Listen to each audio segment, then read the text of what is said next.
রাতে হয়তো সবাই গভীর ঘুমে রয়েছে। রফিক সেই রাতে বাসায় একা ছিল। হঠাৎ শুনো, টুপ টুপ টুপ, ছাদ থেকে কিছু পড়ছে। সে টর্চ জ্বালিয়ে তাকিয়ে দেখে সিঁড়ির ধাপে ধাপে রক্ত।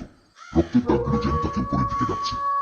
রফিকের কোনো হোশ ছিল না, মনে হচ্ছে তাকে কোনো অচেনা শক্তি বশ করে ফেলেছে।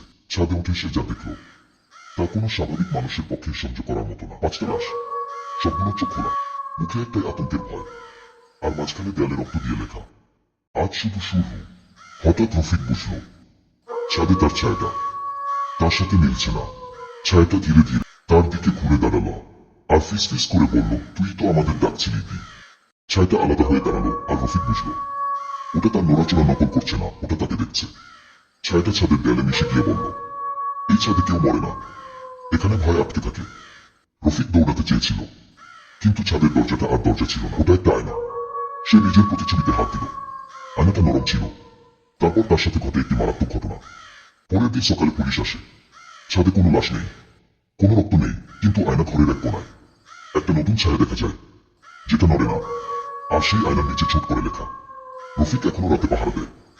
এই মহল্লা এখনো রাত 2:01 বাজলে মানুষ দরজা খুলে না, কারণ কেউ জানে না চিৎকারটা কার। এমন সব গল্প প্লাস গেমিং ভিডিও দেখতে এখনই আমাকে সাবস্ক্রাইব করুন।